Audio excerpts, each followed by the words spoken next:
mga ka-feelings ug ato na karon sa iro no. Ati Jane ang iyang kaagi medyo naa siya kung ano kanang na siya pag kanang hesitate ba sa iyang inahan unta pagpangutana sa wala pato ni voluntary og sulti ang iyang inahan. So na siya mga pangutana nga sa iyang kaugalingon nga gitaguan tungod sa mga words nga iyang madungog gikan gud mismo sa iya baba sa iyang mama. So mga ka-feelings di ba kung kaning makaanak ko kani biyang sa magtian Ate Jane kung sa firstborn sa inyong kaminyoon kung babae na gitay madungog nga mga words gikan sa mga murag joke ba na or unsa ba na mo naanda na lang nga ginagamit nga uy bayad pang bayad sa utang. So mostly siguro sa ako lang kaugalingon Ate Jane kung mo favor ka nga medyo siguro kana nga mga term kung playboy ang imong ang amahan sa bata or na ay mga mostly good kay ang mga lalaki di ba por kuan lang na man poy lalaki nga kanang wala poy kanang the only one na sila kanang walay lain ba Maihap. oo maihap ra Ate Ingan Jane pati will tinuod Ate Jane ingon pati will endangered species na sila. katurang mga endangered so kuan kanang inana gyud atong madunggan so sa imong hunahuna Ate Jane ang na-feel sa atong letter sender karon kung pabor ba ka nga nganong maingon gid ang kuano mostly nga pangbayad sa utang. Murag nagduwa sa iyang huna-huna unsa man di ay kadako ang kuano ang nahimo nga sala or unsa nga utang, unsa nga klase nga utang tungod kay wala man lagi siya ma-aware sa iyang gikan pa sa iyang pagkabata pod no, medyo nadunggan na niya. Ako pod Ati Will, honestly, nakadungog lupod kog bangay nga na something nga murag na kuan na ba siya no na nadala na siya nga basta babae nga anak diretso gyud dayon na siya ang term is bayad sa utang. Medyo something nga magwonder ka unsa day kadako ang sala sa previous no nga mao may bayad. Pero sa kuano sa atong pagdako bata. Sa dihang nagkabutan to no, medyo naatay realization. Sa ako lang pud ni nga kabahin mga ka-feelings no nga. Dili siya as in literal nga bayad gyud sa utang. Oo na is something nahitabo sa previous no sa imong mga ginikanan. Pero ang ako ana is kuano dili ingon nga literal gyud siya nga maugyoy sulundon nga kinahanglan gyud nga ang mga bata ang mag-suffer or something nga na. Para sa ako kuano siya kanang depende na siya sa pag-guard or paggiya sa ginikanan. Yes, correct. Kay once nga naa kay past dapat na learn nimo kung unsa ang mga lessons didto maoy imong kuhaon nga instrumento para sa panahon nga magdisiplina ka or magbawal ka or magpasabot ka sa imong mga anak, mag-set kag mga limitations ug boundaries nila, mautoy mahimo nimo nga kasangkapan. Not necessarily nga i-mention nimo nga ako before kung dili gyud pud nimo kaya nga i-open up ang imong mga pagkakamali previously. Pwede ka mo gamit og third person nga na ako'y kaila nga something ing ana unya nga na.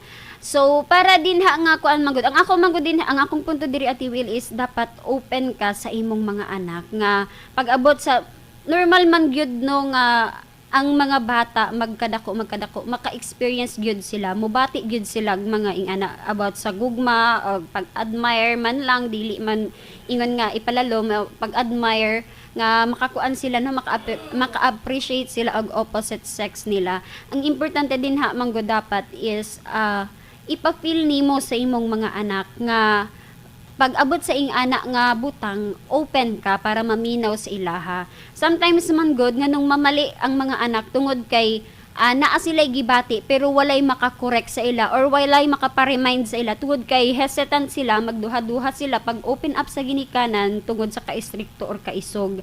Nga instead nga sa inyo unta mo duol mag-share og ilang gibati kay naay instances gyud nga na nagkadako na pero wala pa ingon na pana ni Cupido murag mabaguhan gid sila nga naman nganong ing-ani man akong gibati. So kung naaunta ang guidance sa ginikanan makorek na normal na pero dili magpalabi ha dili ipasabot unta nga pag moabot na sa ing-ani nga punto nga makapikit mo kurente or something nga nabisan ipaagi og mga joke-joke. Basta lang makuan sa ilang no mahatagan sila og ideya og awareness baka nga dili sa tanang panahon dapat nga mag-uban aron dili mga tintal. So maunay na asa kong hunahuna tiwil no. Kanang punto nga ingon pa ipamukha or ipanawong gyud sa ginikanan nga maoy nakabuhat og mistake before kana siguro makaingon nga wala nakatingog iyang unsa tong iyang gingon nga wala daw ni makatingog ang iyang amahan Yes, kay oo. mauna dili man para sa ako wala nakatingog kay bisan unsaon pa siguro og kanang unsaon pa og yaw-yaw or unsaon pag-blame unsaon pa pagpangasaba dili na maotro ang nahitabo ang punto siguro din sa iyang amahan is dawaton og syempre nakahinuklog na or na feel na niya ang posible nga na feel sa iyang mga gipang talikdan pod before. Yes. Mao na din ha ni tinuod yun na Ate Jane nga na-feel na niya ang mga nahimo murag naka-reflect na siya sa iyang Yes, kaugalingon oo. kung unsa ang iyang mga kasaypanan nga nahimo before. Mauna siguro nga din na nga punto sa kinabuhi sa tao nga makaingon nga bayad sa utang murag gisukot ka sa higayon pero dili literally nga bayad sa utang nga kinahanglan mag-suffer gyud ang mga anak naalang gyud pero para sa ko murag was ingon dako effective gyud nang ing ana no nga pag naatay mga giingon lagi nila magtanom tag magpugas tag kadautan previously or mga binuang previously anihon gyud na nato ang sakit nga kamatuoran ana is dili gyud malikayan nga ma-involve gyud ang naasulod sa atong pamilya kay dili manggod ingon nga mo pilit gyud sa imo ang usa ka pagtulon-an ang usa ka lesson kung dili ang mga importante sa kinabuhi nimo ang gamiton nga instrumento para ipaamgo sa imuha ang nabuhat nimo nga pagkakamali dati.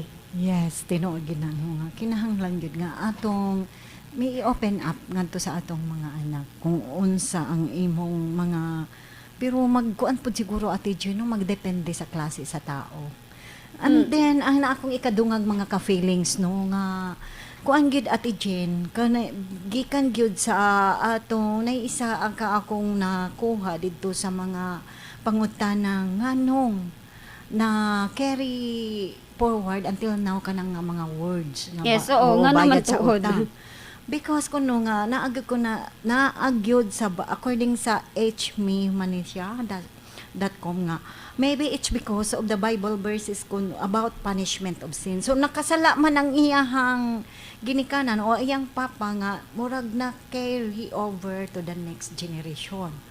Pero sa tungod sa imong kaliwatan nga nahimo no sa kaliwatan nga nahimo og punishable na siya sa una sa Old Testament apan karon sa New Testament ni papa na sa Dios ang mga sala nga nahimo sa ato no pinaagi sa pagpalansang ni Jesus Christ sa cross. But through infidelity kanang mga inaanak mga course mga kaning mga pagkuan bitaw sa tao sa ato panghimaraot kung nakasala ta di ba mahilig ta og panghimaraot sa atong isig ka tawo kung makahatag natog lapses. So ato lang daw na gyud pray para maputol ang mga course. Kay courses man na siya Ate Jane. So naaman jud devil, di ba? So hatagan gina siya. Naagin na siya mga kanang murag kanang mahitabo gyud sa imuha nga kanang dili mayo murag di ba nay bad karma, good karma. So ato nang iampo. Mo iyang advice diri no. I-pray lang nato na siya kay aron maputol na nga mga mga panghitabo sa kinabuhi nga dili may okay wala may imposible sa Ginoo di ba so kanang mga words nga mingon nga pambayad sa utang na so usually refers to na sa mga anak nga babae sa mga playboy nga mga lalaki o amahan so words na mga kuana sa ila sa una mga kanang murag tanghaga ba nga magdag kung magdala og kanang laom nga meaning Ate Jane kay siguro pasumbingay. pasumbingay through experience sa mga tauhan sa una mo nagiingon nga kung unsa bitaw imong itano mo imong anehon. Yes. So ipasudong ka kung unsay imong nabuhat. Mhm. Ipasudong nimo kung unsay imong gibati. Yes. Nga oo. gibuhatan pod ka og ingon ana murag imo bang mo nagiingon nga history Repeats itself. So, Pero sa ako po, oo. Ate Will, no, basing on kanang kinaraan nga mga salida, kanang tungod lagian ng mga na ay bangi ikan sa ginikanan isig ka ginikanan unya pag-abot sa mga anak murag ipamana gani ang mga pagdumot kanang dili ba makamao nga mubuhi sa nangagi nga unta dili na kung kadto nga bangi is sa kanhi dili na unta ipasa or ipakuan pa no sa bag-o nga henerasyon kana manggod nga mga kuan sa akong observation sa mga salida previously literal nga bayad sa utang kay di ba pag naa kay mga something nga na ang imong anak maoy baslan para ikaw nga ginikanan nga na ay atraso nga wala nimo gipanubagan ma-feel nimo kung unsa ang gibati nila nga kuan. Yes. Mao na oo. nang dinha siguro nagsugod ng term nga bayad sa Bayad sa utang. utang. And then na-carry forward na lagi sa kuan lain-lain na ang pagpakahulugan. Yes, mo nang ang dapat nato buhaton sa pagkakaroon iampo gid nato no ang atong mga desisyon sa kinabuhi is ato man daw ng kaugalingong choice. Mm-mm. So walay nagdictate nato bisag unsa pa tong binuhatan sa imong ginikanan, unsa pa to ilang mga sala kung ikaw mismo na mainampuon ka nga dili ka mapareha sa ila or ilikay ka sa mga dautan. So dili gyud ka itugyan no, dili Oo. gyud ka ihatag sa dili gyud ka kanang masulod dito sa laang sa mga debilest nga mga work. So mo nagiingon sa ato nga walay kuan kanang dili ko mo tuo Ate Jane nga ang tanan nga nakabuhat og kanang nay mga binuhatan ba nga to nga mga ginikanan nga kita ang mga anak mo yung bayad. Kanang pambayad ta sa utang. Yes, kung dili kung pinaagi sa pag-ampo pod sa atong mga ginikanan nga ang iyang mga anak di ba bantayan or giyahan kung unsa ang angay nga mahitabo sa kinabuhi apan wala gid tay mahimo pod kung ang atong kaugalingon mismo nga mga di ba sa atong mga choices sa kinabuhi dili naman makabalo dili maka-guide yun. Ang atong ginikanan is only lang pag-guide sa ato pero wala sila'y Makapugong dili sila actually makakuan makapugong. sa atong desisyon. Kaya na naman tayo kaugalingong mga desisyon kung naana ta sa insaktong edad. Mao. Dili man ta bata nga gihan ta permi nga mo ni buhata pero about love sa mga love na Ate Jane murag ang atong ginikanan murag igo na lang mo tan-aw sa ato or magpahimang no. Pero ato gyud kaugalingon desisyon ang masunod.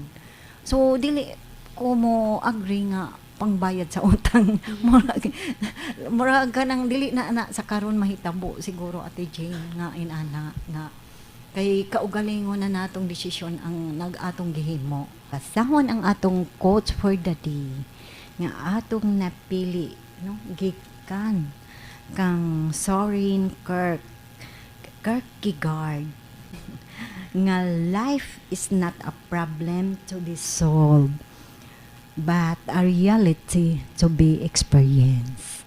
So gamay lang atong pagpasabot no para sa atong mga ka-feelings Ate Jane. Kung unsay buot ipasabot aning atong quotes for the day nga ako napili karon ning kahaponon. Yes, para sa Ate Will no maunay atong giingon no nga naamang gyud normal man gyud sa ato isip taw nga makabuhat tag sayop og mga mga sala sa previous nato nga mga panahon.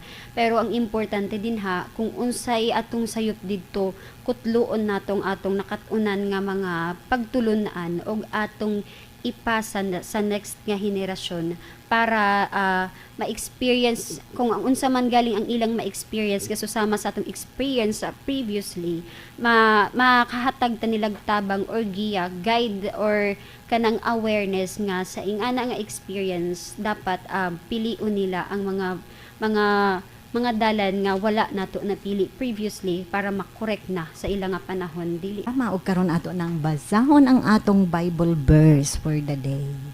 Gikan sa Romans 85, 35 to 37. Nag-ingon, who shall separate us from the love of Christ? So, sa akong nasabatan na Ate Jane, ang makapahimulag sa ato, no? Sa paghigugma sa Ginoo kundi ang atong mga daotang mga buhat. So, kung nagbuhat daog-daotan, dako gid kaayo ng posible nga malayo sabta sa Ginoo.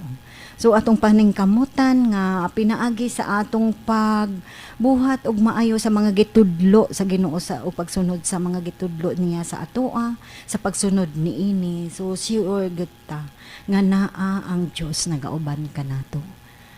Og maura to mga ka-feelings no ang akong ika-share para sa atong food for the spirit kon ning kahaponon. Ug hangtod na lang ugmang adlaw sa atong panag-uban-uban uban sa atong ati sa kahanginan. Kini sa Ate Jean. Ug kini si Ate Wel ug uban sa atong control nga si Engineer Primo Flores. Salamat sa inyong pagpaminaw ug dalaygon ang Dios.